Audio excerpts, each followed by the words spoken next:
नमस्कार। मैं गोपाल केसरी आप लोगों को आज प्रत्यय के बारे में बताने जा रहा हूँ। प्रत्यय के बताने से पहले मैं आप लोगों को पिछली कक्षा में क्या पढ़ाया था उसकी ओर थोड़ा सा ध्यान आकर्षित कर रहा हूँ। जैसा कि आप जानते हैं, पिछली कक्षा में मैं आप लोगों को उपसर्ग पढ़ाया था। उपसर्ग के बारे में मैंने बताया था। उपसर्ग एक शब्दांश है जो शब्दों के सामने लगकर उसके अर्थ को बदल देता है या फिर उसके अर्थ को उलट देता है या फिर उसके मूल शब्द को और ज़्यादा परिमार्जित कर देता है। ठीक उसी तरह आज हम लोग प्रत्यय के बारे में पढ़ेंगे।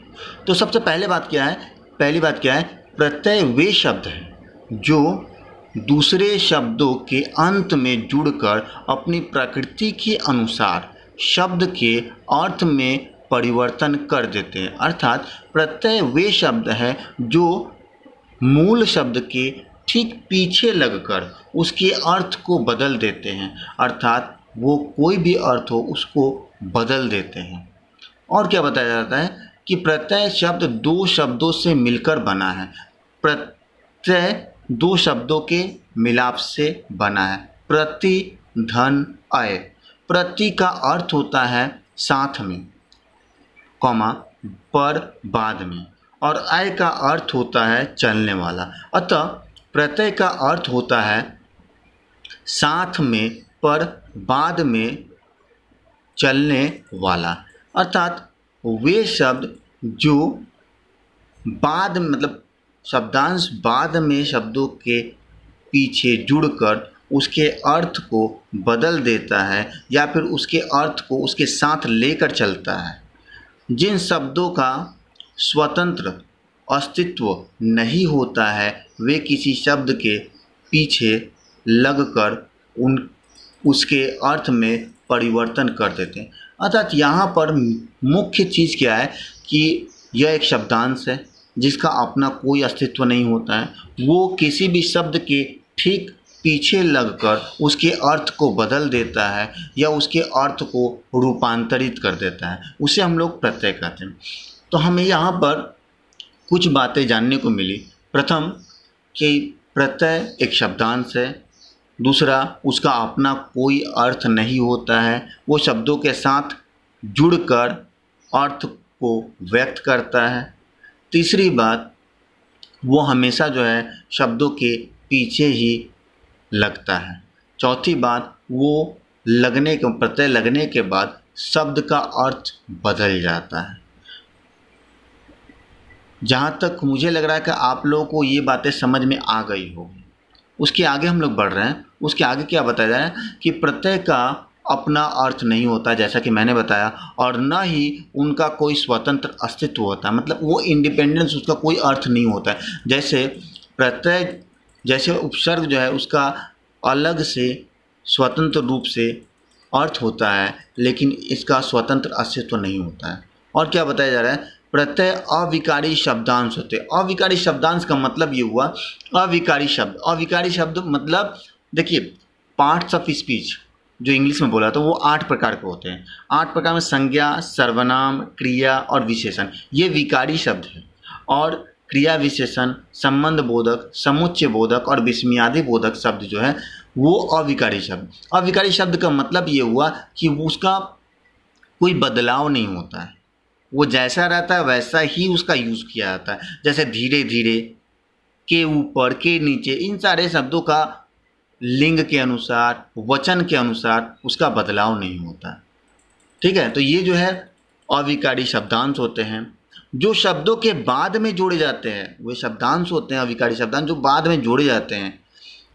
कभी कभी प्रत्यय लगाने से अर्थ में कोई बदलाव नहीं होता है। ये भी हो सकता है कि कभी कभी इन शब्दांशों का शब्द के साथ प्रयुक्त करने के बाद भी उसके अर्थ में कोई बदलाव नहीं आता है। प्रत्यय लगने पर शब्द में संधि नहीं होती बल्कि अंतिम वर्ण में मिलने वाले प्रत्यय में स्वर की मात्रा लग जाएगी, लेकिन व्यंजन होने पर वह यथावत रहता है। अर्थात यहाँ पर उस शब्दांश को, प्रत्यय रूपी शब्दांश को शब्दों के साथ जोड़ने से उसके अर्थ को बदला जाता है, या फिर कभी कभी वो अर्थ नहीं भी बदल सकता है। और अंत में हर एक व्यंजन वर्ण के अंत में एक स्वर वर्ण जरूर रहता है। तो यहाँ पर भी वैसा ही होगा। जैसे यहाँ पर आप उदाहरण के स्वरूप देख सकते हैं, जैसे समाज एक संपूर्ण शब्द है जिसका एक मीनिंग है, एक अर्थ है समाज, ठीक है। लेकिन यहाँ पर धन या प्लस जो देकर यहाँ पर एक छोटा सा एक शब्दांश दिया गया, इक का अपना स्वतंत्र कोई अर्थ नहीं होता है, लेकिन यह शब्दांश शब्द समाज नामक शब्द के साथ जुड़कर इसके अर्थ को रूपांतरित कर सामाजिक बना दिया। अर्थात समाज का अर्थ होता है तो वो शब्द कहलाता है, एक उसका कोई अर्थ नहीं होता है, यह जो है वो शब्दांश कहलाता है। और अंतिम जो यहाँ पर इन दोनों के योग से उत्पन्न हुआ सामाजिक, वो एक बहुमूल्य शब्द है और इसका अपना एक अर्थ भी होता है। तो आप समझ सकते हैं कि कोई भी शब्द रहता है उसमें शब्दांश, प्रत्यय रूपी शब्दांश को जोड़कर उसके अर्थ को बदला जा सकता है, उसे हम लोग प्रत्यय कहते हैं, ठीक है। उसके बाद क्या उदाहरण है, सुगंध, सुगंध धन इत, सुगंधित, भूलना धन अक्कड़, भुलक्कड़। देखिए यहाँ देखने योग्य बातें यह है कि भूलना भाव में बड़ाव की मात्रा है, लेकिन भुलक्कड़ भाव में छोटाव की मात्रा हो गया, क्योंकि भुलक्कड़ भाव में बड़ाव की मात्रा नहीं होता है। हम अर्थ के अनुसार शब्दों को रूपांतरित कर सकते हैं। मीठा धन आस, मिठास। उसके बाद लोहा धन आर, लुहार। नाटक धन कार, नाटककार। तो ये आप लोगों को समझ में आ गया होगा कि प्रत्यय है क्या और प्रत्यय का इस्तेमाल या प्रयोग कैसे किया जाता है, और प्रत्यय का अपना मीनिंग अर्थात अर्थ होता है कि नहीं, ये सारी बातें आप लोग समझ गए होंगे। तो यहाँ पर मुख्य चीज़ें हम लोग समझे, प्रत्यय एक शब्दांश है जिसका स्वतंत्र मीनिंग या अर्थ नहीं होता है, वह किसी भी शब्द के पीछे ही इस्तेमाल किया जाता है और इस्तेमाल करने के बाद उसके अर्थ को बदल सकता है या नहीं भी बदल सकता है, ठीक है। इतना तक समझ में आ गया होगा। अब हम लोग अगले पार्ट में, अगले भाग में प्रत्यय के प्रकार पढ़ेंगे। धन्यवाद।